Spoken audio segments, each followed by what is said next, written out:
Shalom Heroes, gimana kabarnya hari ini? Saya selalu percaya dimanapun teman-teman berada, saat ini teman-teman dipenuhi damai sejahtera dari Tuhan Yesus. Teman-teman terima kesembuhan, teman-teman terima pemulihan dari Tuhan Yesus. Percaya, katakan amin.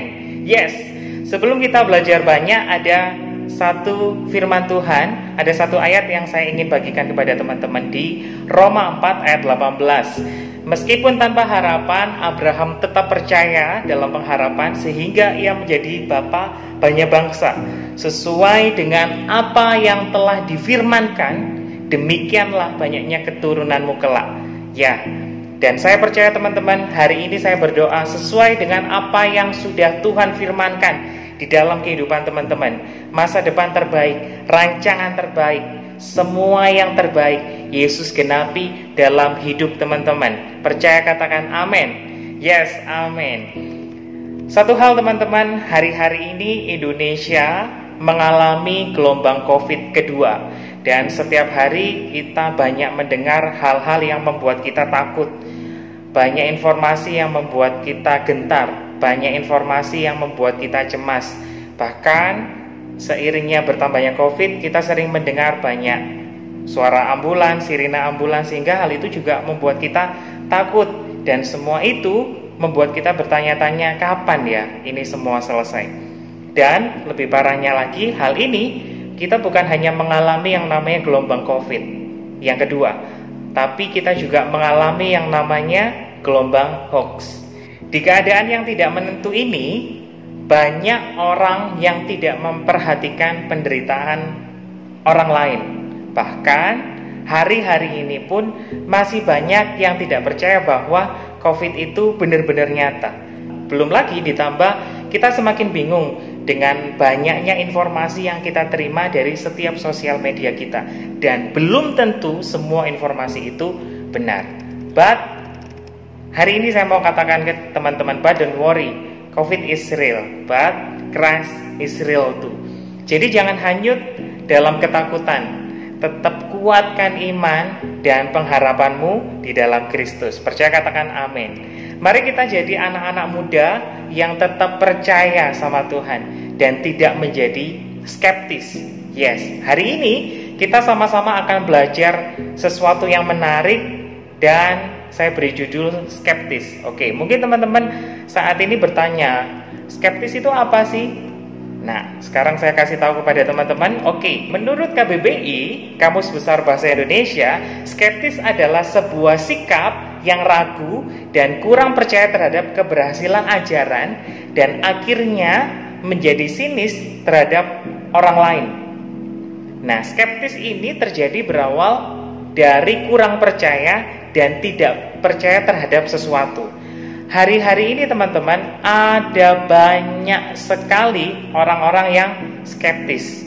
Skeptis dengan gereja, skeptis dengan Tuhan, skeptis dengan orang tua, skeptis dengan teman dan lingkungan di sekitar. Bahkan skeptis dengan dirinya sendiri, gak percaya dengan dirinya sendiri.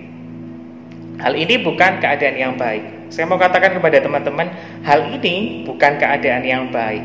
Kita bisa kembali benar-benar percaya sama Tuhan Yesus, yes, dan berpegang teguh dengan firman yang sudah dinyatakan.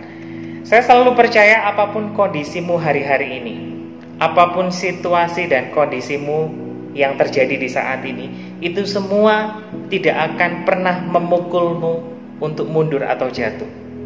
Karena saya selalu percaya teman-teman berjalan dengan pribadi yang bisa diandalkan. Namanya Yesus Kristus. Ya, katakan amin. Yes, amin. Hari ini saya akan bagikan yang saya sebut dengan triple S. Nah, kita ke poin pertama teman-teman ya. Poin pertama adalah skepticism is not solution. Oke, kita baca ayatnya di Kisah Para Rasul 17 ayat yang kelima. Namun orang-orang Yahudi yang tidak percaya menjadi iri hati, dan dengan dibantu beberapa penjahat pasar, mereka mengacaukan kota itu. Mereka menyerbu rumah Yason dan mencari kedua rasul itu untuk menghadapkannya kepada banyak orang. Ini merupakan sebuah peristiwa di mana Rasul Paulus dan Silas lagi memberitakan Injil teman-teman di Tesalonika. Dan akhirnya banyak orang menerima, percaya Tuhan Yesus dan jadi percaya. Tapi di sisi lain ada sekelompok orang yang skeptis. Dan mereka membuat sesuatu yang negatif, oke? Yang perlu digarisbawahi adalah mereka membuat sesuatu yang negatif. Hari ini saya dorong kepada teman-teman hero semua untuk menjadi generasi yang membuat kebangkitan, bukan membuat orang menjadi jatuh atau lemah. Hal sederhana yang bisa kita lakukan hari ini adalah gunakan sosmedmu untuk memberitakan Injil. Injil itu kabar baik, teman-teman. Injil itu menguatkan orang banyak. So, jangan jadikan sosmedmu untuk menjadi sebuah mesin yang menjatuhkan dan membuat orang menjadi khawatir. Dan hari ini saya dorong teman-teman Heroes untuk menjadikan semua resources yang teman-teman punya itu untuk menjadi solusi dan berkat buat orang lain. Karena sejatinya, karena pada prinsipnya, teman-teman itu adalah mujizat. Mujizat di keluargamu, mujizat di pekerjaanmu, mujizat di sekolahmu, mujizat buat lingkungan di sekitarmu. Percaya, katakan amin. Yes, amin. Sebagai generasi penerus bangsa dan anak kerajaan Tuhan, mari belajar untuk menjadi peacemaker dan bukan menjadi troublemaker. Terus percaya sama kebenaran firman Tuhan yang selalu ya dan amin. Skepticism is not solution, but you are solution for skeptic. Skeptis bukanlah solusi, namun teman-teman itu adalah solusi buat orang-orang yang skeptis. Percaya, katakan amin. Mulai saat ini, berikan kabar baik dan bahwa orang-orang yang skeptis itu percaya kepada Tuhan. Karena dia adalah pribadi yang sepenuhnya bisa dipercaya dan bisa diandalkan. Percaya, katakan amin. Nah, dan yang kedua, hari ini yang saya mau bagikan kepada teman-teman adalah skepticism is not good. Kita baca ayatnya di Kisah Para Rasul 17 ayat 8. Mereka menggelisahkan kerumunan orang dan para pejabat kota yang mendengar semua itu. Kita belajar tadi bahwa sekelompok orang tadi tidak hanya membuat kegaduhan, tapi juga membuat pemerintahan kota itu menjadi gelisah. Bahkan seisi kota itu menjadi tidak nyaman. Buah atau hasil dari tindakan skeptis ini tidak baik. Sangat-sangat tidak baik. Tidak hanya merugikan diri sendiri, tapi juga merugikan orang-orang di sekitar kita. Orang-orang yang skeptis akan berusaha melakukan segala sesuatu dan menyelesaikan segala sesuatu dengan kekuatan dirinya sendiri. Karena mereka nggak percaya sama siapapun, teman-teman. Di saat mereka gagal, maka mereka menyalahkan diri sendiri, menjudge diri sendiri, dan bahkan menghukum dirinya sendiri. Padahal kebenarannya, kita punya Tuhan yang selalu setia. Kita punya Tuhan yang gak pernah gagal menepati setiap janjinya di dalam kehidupan kita. Dan dia pribadi yang gak pernah melupakan kita. So hari ini teman-teman, stop. Jangan berjalan sendiri. Stop menghadapi semuanya sendirian. Dan stop merasa mampu dan baik-baik saja kalau sendiri. Tapi mulai hari ini teman-teman, yang bisa teman-teman lakukan adalah andalkan Tuhan dan percaya sepenuhnya sama Tuhan. Dan apa sih yang bisa kita lakukan? Kita tidak bisa bertahan hidup sendiri, teman-teman. Kita juga tidak bisa melakukan semuanya sendirian. No, kita nggak bisa. Kita perlu yang namanya healthy circle.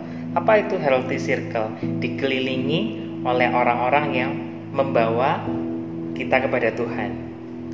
That's why komunitas itu penting, teman-teman. Hari ini saya mau ingatkan teman-teman bahwa magnet itu penting. Ayo semua bilang magnet itu penting. Dan sekali lagi ayo bilang magnet itu penting buat saya. Ya, betul. Magnet itu penting buat kamu dan saya. Ayo, saya dorong teman-teman semua jadi generasi yang berbuah manis, buat orang-orang di sekitar kita. Percaya katakan amin. Dan yang ketiga, yang terakhir adalah skeptis is not you. Skeptis itu bukan kamu. Ayo semua bilang, skeptis itu bukan saya. 1, 2, 3. Yes, betul, amin. Kita baca ayatnya di Kisah Para Rasul 17 ayat 12 sampai 13. Banyak dari antara mereka, bahkan tidak sedikit pria dan wanita Yunani yang terpandang menjadi percaya. Namun ketika orang-orang Yahudi dari Tesalonika mengetahui bahwa firman Elohim telah diberitakan oleh Paulus di Berea juga, mereka pun datang ke sana untuk menghasut orang banyak itu. Di Tesalonika, Paulus dan Silas mengalami peristiwa yang gak enak, teman-teman. Tapi mereka tidak menyerah untuk terus memberitakan kabar baik, untuk terus memberitakan Injil. Di ayat ini mereka menyampaikan Injil ke Berea. Tapi orang-orang yang skeptis tadi juga menghasut orang-orang yang ada di Berea. Meskipun Paulus dan Silas dikejar oleh orang-orang yang membuat kerusuhan di wilayah tersebut, mereka nggak menyerah, teman-teman, untuk mengabarkan kabar baik. Nah, mungkin teman-teman saat ini berpikir bahwa ngapain capek-capek beritain Injil, orang ujung-ujungnya juga dihasut, orang akhirnya nggak percaya juga, dan malahan disakiti. Kayaknya sia-sia, teman-teman. Sepertinya seolah-olah sia-sia dalam hal melayani. Benar? Apakah teman-teman pernah merasa seperti itu? Ujung-ujungnya malah terluka, ujung-ujungnya kecewa, ujung-ujungnya sakit hati. Sakitnya itu di sini katanya. Ujung-ujungnya ditolak, ujung-ujungnya dianggap bodoh, ujung-ujungnya dikecewakan, dikucilkan, kecewa. Akhirnya kita memilih untuk gak peduli, gak mau, dan gak percaya. Memilih untuk percaya itu memang tidak mudah, teman-teman. Dan saya percaya hal itu. Tapi menjadi orang-orang yang percaya itu membuat kita mudah menjalani hidup dan mudah untuk mengatasi setiap permasalahan di dalam kehidupan kita. Karena kita melandaskan, menaruh kepercayaan itu bukan kekuatan kita sendiri, melainkan kita melandaskan semua kepercayaan itu kepada Tuhan. Dan bukan kita yang bekerja, tapi saya percaya Tuhan yang kita percayai, dialah yang bekerja untuk kita dan selalu mendatangkan kebaikan. Identitas kita adalah orang yang percaya. Jadi hidupilah identitas tersebut. Jadilah orang yang percaya dan mengandalkan Tuhan. So, hari ini teman-teman, saya bagikan tentang skeptis, dan ada 4 nilai yang kita pelajari. Yang pertama adalah karakter. Ayo semua bilang karakter. Yes, benar, karakter. Secara karakter, Tuhan rindu, Tuhan pengen kita menjadi seseorang yang punya karakter yang teguh dan dewasa, menjadi pribadi yang tetap percaya kepada Kristus apapun keadaannya, dan menjadi pribadi yang peduli, aware, care dengan lingkungan di sekitar kita. Dan yang kedua adalah creativity. Ayo semua bilang creativity. Ya, benar. Tuhan bisa pakai semua talentamu untuk mengabarkan Injil. Jadi, maksimalkan apa yang ada di genggaman tangan teman-teman untuk memberitakan Injil dengan kreativitas yang sudah Tuhan berikan di dalam kehidupan teman-teman. Yang ketiga adalah charity. Ayo semua bilang charity. Menjadi pribadi yang skeptis adalah sebuah tindakan yang merugikan diri sendiri dan merugikan orang lain. Jadi, mulai hari ini berbuah yang manis buat orang-orang di sekitar teman-teman. Dan yang keempat adalah community. Ayo semua bilang community. Ya, betul. Kita nggak bisa hidup sendirian, teman-teman. Oleh karena itu, kita perlu circle yang sehat, perlu komunitas yang sehat. Dan jawabannya adalah magnet. Magnet adalah komunitas yang sehat buat roh dan jiwanya teman-teman. Mari bertumbuh bersama, saling menguatkan, saling mendoakan, saling membantu, dan saling mengasihi. Yesua HaMashiach bless you.